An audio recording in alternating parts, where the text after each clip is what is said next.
ବାହାଘର ମାସେ ପରେ ଖୋଲିଲା ଜାଗୃତିଙ୍କ ଅସଲ ଗୁମର। ଜାଗୃତିଙ୍କ କେଉଁ ଗୁମର ଖୋଲିଲା ଜାଣିବା ପାଇଁ ଭିଡ଼ିଓଟିକୁ ଶେଷ ପର୍ଯ୍ୟନ୍ତ ଦେଖନ୍ତୁ। ଆଜ୍ଞା ହଁ ଦର୍ଶକ ବନ୍ଧୁ, ଖବର ଆସୁଛି କି ଅନୁଭବଙ୍କ ପୂର୍ବରୁ ଜାଗୃତି ମଧ୍ୟ ଆଉ ଜଣଙ୍କୁ ବିବାହ କରିଥିଲେ। ଆଉ ସେ ତାଙ୍କ ପ୍ରଥମ ସ୍ୱାମୀଙ୍କୁ ଛାଡ଼ପତ୍ର ଦେଲା ପରେ ଅନୁଭବଙ୍କୁ ବିବାହ କରିଛନ୍ତି ବୋଲି ଖବର ଆସୁଛି। ତେବେ କାହିଁକି ଜାଗୃତିଙ୍କ ଛାଡ଼ପତ୍ର ହୋଇଥିଲା? ତେବେ କ'ଣ ଅନୁଭବଙ୍କୁ ବିବାହ କରିବେ ବୋଲି ସେ ତାଙ୍କ ସ୍ୱାମୀଙ୍କୁ ଛାଡ଼ପତ୍ର ଦେଇଥିଲେ? ଆସନ୍ତୁ ଜାଣିବା ଏହି ଭିଡ଼ିଓରେ। ତ ଦର୍ଶକ ବନ୍ଧୁ, ଆପଣ ତ ବେଶ ଭଲ ଭାବରେ ଜାଣିଥିବେ ଜାଗୃତି ଯିଏକି ଅନୁଭବଙ୍କୁ କରିଛନ୍ତି ବିବାହ, ସେ ହେଉଛନ୍ତି ମଧ୍ୟପ୍ରଦେଶର ଝିଅ।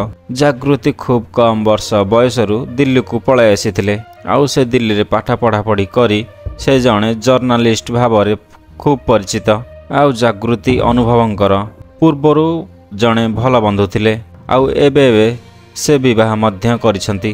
ଆଉ ଏବେ ଖବର ଆସୁଛି କି ଜାଗୃତି ପୂର୍ବରୁ ବିବାହ କରିଥିଲେ ଓ ତାଙ୍କ ପ୍ରଥମ ସ୍ୱାମୀଙ୍କୁ ଛାଡ଼ପତ୍ର ଦେଲା ପରେ ସେ ଅନୁଭବଙ୍କୁ ବିବାହ କରିଛନ୍ତି ବୋଲି ଶୁଣିବାକୁ ମିଳୁଛି।